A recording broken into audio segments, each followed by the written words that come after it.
오늘 본문이 속한 책은 출애굽기입니다. 하나님께서 모세를 통해 자기 백성을 애굽의 종살이에서 해방시키신 구원의 역사, 애굽으로부터의 엑소도스 탈출 이야기가 바로 이 책의 중심 내용을 이루고 있습니다. 출애굽기 1장 서두를 보시면 야곱의 가족 70명이 애굽으로 이주한 후 약 400여 년이 흘렀으며 그 후손이 크게 번성해 200에서 250만이 넘는 큰 민족을 이루게 되고, 그리고 그 사이 요셉을 알지 못하던 새로운 왕이 일어났다는 역사적 사실로부터 출애굽기가 시작됩니다. 여기 요셉을 알지 못하는 새 왕은 바로 함족 계열의 투트모스 1세인데요. 요셉 당시 이방민족에게 관대했던 셈 계열 왕과는 다르게 타민족을 억압하는 정책을 폈습니다. 게다가 당시 걷잡을 수 없이 번성하는 이스라엘 민족이 두려워지자 바로 혹은 파라오라고 통칭되는 당시 애굽의 왕은 고된 노역과 횡포, 심지어 이스라엘의 남자아이를 살해하는 민족 말살의 잔혹한 정책을 펼치게 되지요. 이것이 출애굽의 배경이 됩니다. 먼저는 스스로 완악했고 많은 기회에도 돌이키지 않아 그 완악함 그대로 심판받게 된 애굽왕 바로는요, 10가지의 재앙을 다 겪고 결국 장자의 죽음을 맞고 나서야 이스라엘 백성들을 도와주게 됩니다. 애굽에 내린 10가지 재앙은요, 당시 애굽이 음란히 섬기고 숭배하던 여러 우상들과 신하들이 그들의 욕망이 만들어낸 실체 없는 허상, 그들을 결코 지켜줄 수 없는 가짜 신이라는 것을 잘 보여줍니다. 하나님은 백성들을 구원해 내시면서 동시에 백성들을 속박하던 악의 세력들을 엄히 다루셨어요. 이 대목에서 세상 끝날에 있을 최후 심판을 묵상해 보게 되네요. 엄미한 10가지 재앙을 경험한 바로는 이스라엘 백성을 더 이상 자신들의 휘하에 가두어 둘 수 없었어요. 보내줄 수밖에 없게 되죠. 드디어 이스라엘 백성들은 종살이하던 그 땅에서 탈출하여 자유의 길에 서게 됩니다. 그렇게 이스라엘 민족이 해방을 얻게 되었는데, 그런데 얼마 안 지나 그동안 그들을 속박하고 종으로 부려온 바로와 군대는 이스라엘 민족을 그대로 놓아주기가 너무 아깝게 여겨졌죠. 엄청난 노동력이 아닌가요? 바로와 애굽의 입장에서는 이스라엘 민족을 종으로 부린다면 자신들이 쉽게 배불리고 다양한 것을 누릴 수 있었죠. 당시 이스라엘의 노역으로 국가의 곡식과 병기를 저장해두는 국고성 비돔과 라암셋이 세워졌을 정도니까요. 바로의 군대가 이스라엘 민족을 사로잡기 위해 추격해 옵니다. 무섭고 끔찍하죠. 주의 백성들을 향한 공중건세의 집요함이 딱 이렇습니다.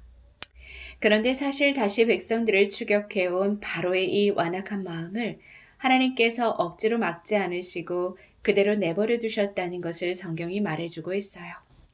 출애굽기 14장 4절을 함께 보시죠. 내가 바로의 고집을 꺾지 않고 그대로 둘 터이니 그가 너희를 뒤쫓아올 것이다. 그러나 나는 바로와 그 군대를 물리침으로써 나의 영광을 드러낼 것이니 이집트 사람들이 이것을 보고서 내가 주님임을 알게 될 것이다. 그렇게 완악한 바로와 군대가 어떻게 최후를 맞는지, 그 일을 통해 하나님께서 어떻게 영광을 받으실지 말씀하시지요. 그리고 이어서 좀 전에 대적들을 향해 심판을 확언하셨다면, 이어서 출애굽기 14장 13에서 14절에서는 하나님의 백성들을 향해 구원을 확실히 약속해 주십니다. 모세가 백성에게 이르되 너희는 두려워하지 말고 가만히 서서 여호와께서 오늘 너희를 위하여 행하시는 구원을 보라. 너희가 오늘 본 애굽 사람을 영원히 다시 보지 아니하리라. 여호와께서 너희를 위하여 싸우시리니 너희는 가만히 있을지니라. 당시 앞에는 홍해바다가 삼킬 듯 넘실대고 있었고 뒤에는 애굽 군대가 위협적으로 쫓아왔으며 그들 속에서는 두려움과 원망이 용서숨쳤죠. 이스라엘 민족이 사면초가, 진퇴양난, 옴짝달싹 할 수 없던 바로 그 시간, 하나님께서는 동풍을 불러일으켜 바다를 눈앞에서 가르심으로 그 방대한 인구가 홍해를 모두 안전히 마른 땅으로 건너오게 하셨습니다. 그리고 바로의 군대가 이스라엘을 바짝 추격해 홍해를 건너오려는 순간 다시 바닷물이 합쳐져 바로의 군대는 모두 전멸당하고 말지요. 정말 하나님의 약속의 말씀 그대로였어요. 부인할 수 없는 하나님이 주님이신 줄 알게 되는 이적의 사건이었습니다. 이제 본격적으로 오늘 본문으로 들어가 볼 텐데요. 본문인 출애굽기 15장은 바로 홍해바다를 마른 땅으로 건넌 직후 벅찬 구원의 감격을 담아 하나님을 높이는 모세의 찬양으로 시작됩니다. 이것은 성경 기록상으로 첫 찬양이라는 의미를 갖습니다. 장장 1에서 19절에 해당하는 긴 노래인데요. 중요 골자들을 살펴보죠. 여호와께서는 내 힘이시며 내 노래시며 내 구원이 되십니다. 주는 내 하나님이시니 내가 주를 찬양합니다. 원수가 말하기를 내가 그들을 뒤쫓아 따라잡고 약탈물을 나누며 나의 욕망을 채우겠다. 내가 칼을 뽑아 그들을 멸망시키겠다 하였으나 주님께서 바람을 일으키시니 바다가 그들을 덮었습니다. 신들 가운데서 주님과 같은 분이 어디 있겠습니까? 주님과 같이 거룩하시며 영광스러우시며 찬양받을 만한 위엄이 있으시며 놀라운 기적을 일으키시는 그런 분이 어디 있겠습니까? 주님께서 한결같은 사랑으로 손수 구원하신 이 백성을 이끌어 주시고 주님의 거룩한 처소로 인도하여 주십니다. 이를 듣고 여러 민족이 두려워서 떱니다. 주님께서 영원 무궁토록 다스리실 것입니다. 자, 여기에 누군가 바톤을 이어받는데요. 모세의 누이자 여선지자인 미리암이에요. 그녀가 소고를 들고 찬양하기 시작하자 여인들이 따라 소고치며 춤을 추며 주를 예배합니다. 여호와를 찬송하라. 그가 영광스럽게 승리하셨으니 말과 기병을 바다에 던지우셨음이라. 모세의 노래를 축약하여 화답한 것 같네요. 그날의 모세와 미리암의 찬양, 기도를 어떻게 할지 모르겠다 생각되실 때 하나님께서 베푸신 오늘 이 승리와 구원의 노래를 기억하신다면 기도와 예배의 깊이가 더해지고 신앙 성숙에 크게 도움이 되시리라 믿습니다. 이스라엘 백성들은 그날 그토록 엄청난 승리와 구원을 또 한 번 크게 경험함으로써 하나님이 어떤 분이신지 좀 더 알게 되었을 거예요. 믿음도 자라났겠죠. 크게 은혜를 받은 모세와 미리암의 찬양이 울려 퍼졌으니 그 은혜의 역사를 함께 다지고 마음에 새겨볼 수 있었을 거예요. 그럼 계속해서 그들의 새로운 여정을 좀 더 따라가 보죠.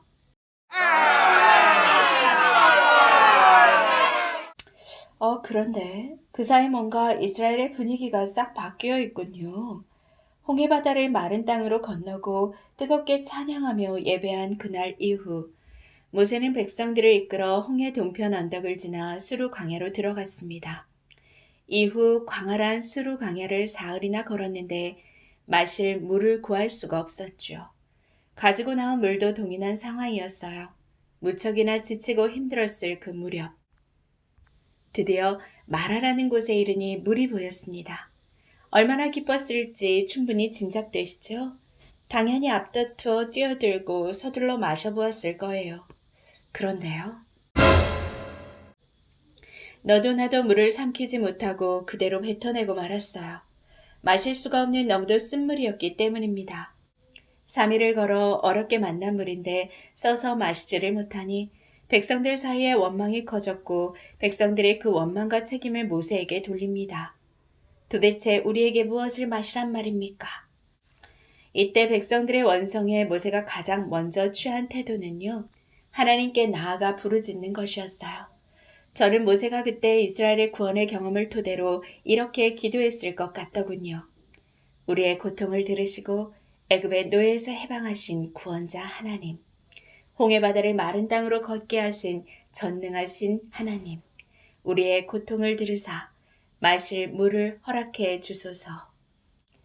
하나님 이름 앞에 그동안 경험한 놀라운 은혜들이 나열되었었겠죠. 구원의 주님을 향한 신뢰가 쌓인 기도였을 거예요. 그러자 하나님께서는 부르짖는 모세에게 생각지도 못한 한 나무를 보게 하십니다. 그전에는 보지 못하던 것들이 새롭게 보여지는 일, 바로 기도할 때 펼쳐지는 일들이죠. 그 나무를 발견한 모세는 즉각 믿음으로 반응했어요. 나무를 꺾어 마라의 그물 속에 던져 넣었습니다. 어떻게 되었을까요? 물을 다시 마셔보니까요. 분명 좀 전까지 쓰디쓰던 그 물이 거짓말처럼 단물로 변해 있었답니다. 그날 하나님은 그렇게 이스라엘 백성들에게 또 한 번의 은혜의 경험을 허락하신 후 법도와 율례를 세워주셨어요. 그리고 그들을 시험하시면서 말씀하셨습니다. 출애굽기 15장 26절이에요. 너희가 너희 하나님 나 여호와의 말을 들어 순종하고 내가 보기에 의를 행하며 내 계명에 귀를 기울이며 내 모든 규례를 지키면 내가 애굽 사람에게 내린 모든 질병 중 하나도 너희에게 내리지 아니하리니 나는 너희를 치료하는 여호와임이라. 오늘 설교의 제목은 청종하면입니다. 한자로 들을 청, 자에 따를 종, 청종은 이르는 대로 잘 듣고 쫓아가는 것을 의미해요. 우리는 이 구절에서 치료하는 여호와라는 부분에 방점을 찍기 쉬운데요. 사실 놓쳐서는 안 되는 것은 선행되어야 하는 전제가 있다는 사실입니다. 하나님께서 일러주신 대로 잘 경청하여 듣고 그 말씀 그대로를 좇아 순종한다면 그때 주님께서는 친히 치료하신다고 약속하십니다. 치료하는 하나님. 이 구절을 히브리어 원어로 살펴보면 여호와 라파입니다.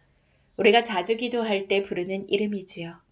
하나님께서는 스스로 당신이 치료자 되신다는 것을 여기서 나타내셨고 여기서 얻게 된 하나님의 또 다른 칭호, 그것이 바로 여호와 라파, 치료하는 하나님입니다.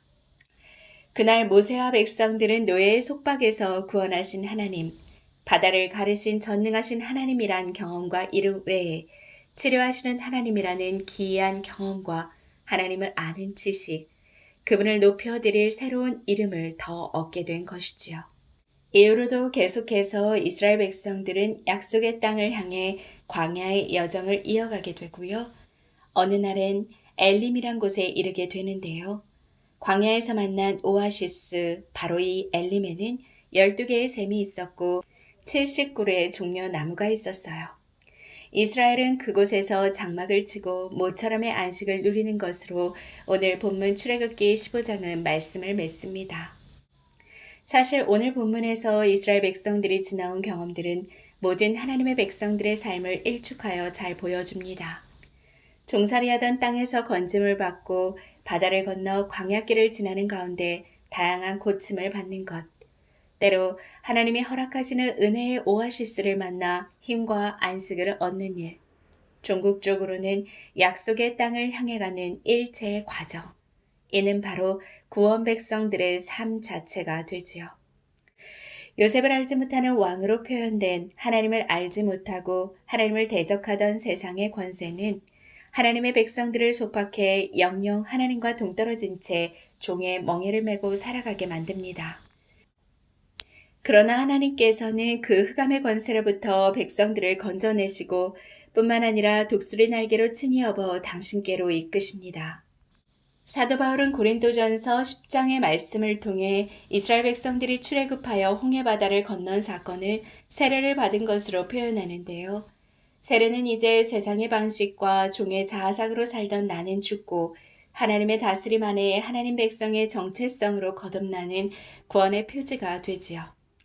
이를 기억하면서 오늘 본문이 속한 책 출애굽기의 구성을 잠시 살펴보면 크게 세 부분으로 나뉘는 것을 볼 수 있습니다. 먼저 1에서 18장은 하나님께서 백성들을 애굽의 속박에서 구원하시는 경위가 내용의 중심을 이루고요. 19에서 24장은 그 백성들에게 하나님의 법을 제정하시는 내용으로 시내산에 이르러 율법을 받는 과정이 등장하지요. 그리고 마지막 부분인 25에서 40장은 하나님께서 백성들 가운데 임재하시는 성막을 짓는 내력이 소개됩니다. 다시 말해 출애굽기는요, 구원하사 세상의 노예에서 하나님의 백성으로 신분이 바뀌는 하나님과의 새로운 관계 맺음을 시작으로 법 제정을 통해 하나님의 백성이 어떻게 살아가야 하는지 가르치시고 백성들 가운데 함께 하시는 임재를 통해 거듭해 고치고 치료해 가시는 구원의 전 과정을 잘 담고 있습니다. 그리고 이것은 앞에서 말씀드린 대로 정확히 우리의 구원과 매칭되지요. 출애굽 사건은 우리에게 일어난 구원이 어떤 것인지를 가시적으로 그림 언어로 잘 보여주고 있어요. 세상에 속박되어 노예로 비참하게 고통받으며 살아가던 우리를 구속하시고 하나님의 자녀된 새로운 삶으로 이끌어 주신 것. 이후로 말씀과 임재를 통해 자녀의 모습으로 고치고 빚어주시는 일. 이런 의미에서 오늘 본문은 구원을 받은 후 구원을 이루어 나가는 구원 백성들의 삶의 축소판이 되고요. 구원 그 이유를 사는 방법을 우리에게 제시해 줍니다. 출애굽의 구원, 곧 우리의 구원은 전적인 하나님의 은혜였어요. 전혀 바랄 수 없는 중에 인생들에게 베풀어 주신 상상할 수조차 없던 기적의 사건이었죠. 그리고 구원 백성은 이제 그 구원 이유를 살아가게 될 텐데요. 그 시각 구속의 주님께서는 이전의 모습들과 삶의 방식들을 고쳐주시고 은혜로 사는 법을 새롭게 연습시켜 주십니다. 모든 그리스도인들의 삶은 예외 없이 그 길 위에 놓여 있어요.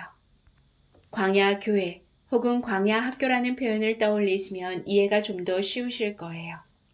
이제 구원 이유를 살아감에 있어 가장 중요한 것은 오늘 본문의 모세와 같이 미리암과 같이 가장 먼저 구원의 감격으로 그분을 찬양하는 일입니다. 웨스트민스터 소요리 문답에서 사람의 제일 되는 목적을 하나님을 영화롭게 하며 영원토록 그를 즐거워하는 것이라고 분명히 밝히고 있어요. 하나님을 높이고 영원토록 그분을 기뻐하는 자체가 우리 삶의 이유며 목적인 것이지요. 구원받은 우리는 그분을 찬양하는 가운데 하나님께서 베풀어 주신 구속의 은혜를 마음에 새기고 그분을 더없이 기뻐하게 됩니다. 그러나 안타깝게도 오늘 본문의 뜨거운 찬양의 열기에서 멀지 않아 원망으로 차갑게 식어진 것을 보듯 우리 역시 구원의 감격이 금세 무뎌지고 절대 잊을 수 없을 것 같던 구속의 사건을 쉬이 망각합니다. 이것이 우리에게 광야교회 혹은 광야학교가 주어지는 이유기도 하고 꼭 필요한 이유기도 하지요. 구원이 어디서부터 왔는지를 다시 기억해낼 권능자가 누구신지 생생히 떠올려 볼 수 있는 바로 그 광야에서 출애굽 백성들이 다시 애굽으로 돌아가려던 것과 흡사히 우리도 모르는 새 다시 세상에 눈 돌리고 스스로를 올가매고 있는 옛사람의 모습을 마주합니다. 또 그러면서 동시에 그런 옛사람의 습관을 토해내고 오직 하나님께 삶을 의탁하는 것을 배우게도 되지요. 스스로 존립할 수 없고 도무지 타개할 수 없는 그 삶의 문제 앞에 서 있을 때, 이때 우리는 지체하지 않고 그동안 경험했던 그분의 구원과 도우심을 기억해내는 것입니다. 신뢰로서 그분의 풍성한 이름들을 부르는 것이지요. 그렇게 지금까지의 은혜의 경험들로 또 다른 은혜의 경험을 구하는 그것이 구원 백성들이 구원 이유를 살아가는 방식이니까요. 주님은 우리들의 부르짖음을 기다리세요. 그 부르짖음에 응답하기 원하시죠. 그 응답 주신 대로 우리가 즉각 순종하기 원하십니다. 이를 행하시는 여호와, 그것을 만들며 성취하시는 여호와, 그의 이름을 여호와라 하는 이가 이와 같이 이르시는도다. 너는 내게 부르짖으라. 내가 내게 응답하겠고 네가 알지 못하는 크고 은밀한 일을 네게 보이리라. 우리를 구원하신 하나님께서는 구원 백성들에게 이전에 알지 못하던 넓은 지경과 비밀한 세계를 보여주기 원하십니다. 우리의 부르짖음을 들으사 우리를 고쳐주시기 원하십니다. 이때 청종, 하나님께서 일러주신 대로 잘 듣고 잘 쫓아 행한다면 하나님의 말씀에 대한 우리의 그 태도와 그 반응 여부에 따라 우리들의 광야는 매우 다르게 역사할 것입니다. 주의 말씀 듣기를 속히 하고 그 말씀 그대로 순종한다면 갇혀있던 내 문제들이 주의 역사로 바뀌는 것을 체험하게 될 것입니다. 하나님께서 친히 돌보시고 고쳐주신다는 것을 아주 가까이 피부로 느끼게 될 것입니다. 치유가 급속히 일어나는 것을 경험케 될 것입니다. 쓰디 쓰던 물이 단물로 변하였다. 간증케 될 것입니다. 그런 가운데 하나님과 동행하는 삶의 연습이 켜켜이 쌓여 그분이 어떤 분이신지를 더 다양하게 알고 풍성한 그분의 이름을 얻고 하나님을 아는 지식만큼 삶에서 향유하게 될 것입니다. 하나님은 우리를 치료하기 원하십니다. 하나님의 소유된 백성의 구별됨과 탁월함을 세상에 나타내기 위해서라도 우리를 치료하기 원하세요. 주의 백성들을 세계 모든 민족 위에 뛰어나게 하사 하나님 나라의 위엄과 혁혁함을 나타내기 원하십니다.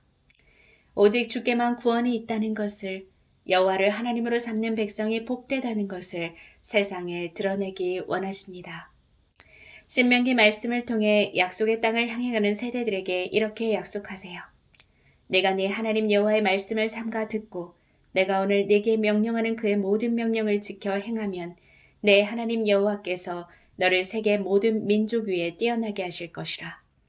내가 내 하나님 여호와의 말씀을 청종하면 이 모든 복이 네게 임하며 네게 이르리니 성읍에서도 복을 받고 들에서도 복을 받을 것이며 네 몸의 자녀와 네 토지의 소산과 네 짐승의 새끼와 소와 양의 새끼가 복을 받을 것이며 내 광주리와 떡반죽 그릇이 복을 받을 것이며 내가 들어와도 복을 받고 나가도 복을 받을 것이니라.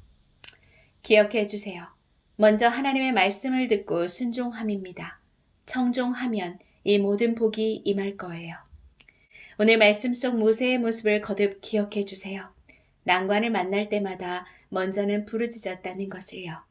보여주시는 바를 깨어서 통찰하고 믿고 즉시로 순종하였다는 것을요. 그러자 주의 치유가 조속히 임하였다는 것을요. 오늘은 광복절입니다. 출애굽과 같이 민족의 압제에서 해방하신 하나님, 우리에게 영적 해방을 허락하신 하나님께 감사와 영광을 올려드립니다. 이 자유와 해방이 우리에게 맞춰지는 것 아니라 모든 억눌린 자와 갇힌 자들에게 전파되고 흘러가길 우리 주님이 바라십니다. 우리가 먼저 구원 백성의 삶을 향유하고 하나님께 청종하여 구원 백성답게 치유를 받게 될 때 하나님의 구원과 살아 역사하심이 온 세계로 전파될 것입니다. 마라의 쓴물이 단물이 되듯 인생의 모든 장애와 걸림과 답답한 우겨쌈이 하나님을 풍성히 체험하는 단물이 되고 그러다 어느 날인가 하나님께서 허락하시는 오아시스의 안식으로 인도되기를 주님의 이름으로 축원합니다. 이르시되 너희가 너희 하나님 나 여호와의 말을 들어 순종하고 내가 보기에 의를 행하며 내 계명에 귀를 기울이며 내 모든 규례를 지키면 내가 애굽 사람에게 내린 모든 질병 중 하나도 너희에게 내리지 아니하리니 나는 너희를 치료하는 여호와임이라. 이것이 오늘 23년 광복절을 맞아 출애굽기 15장을 통해 여러분들과 함께 나누고 싶었던 하나님의 구원 그리고 치유에 관한 이야기입니다.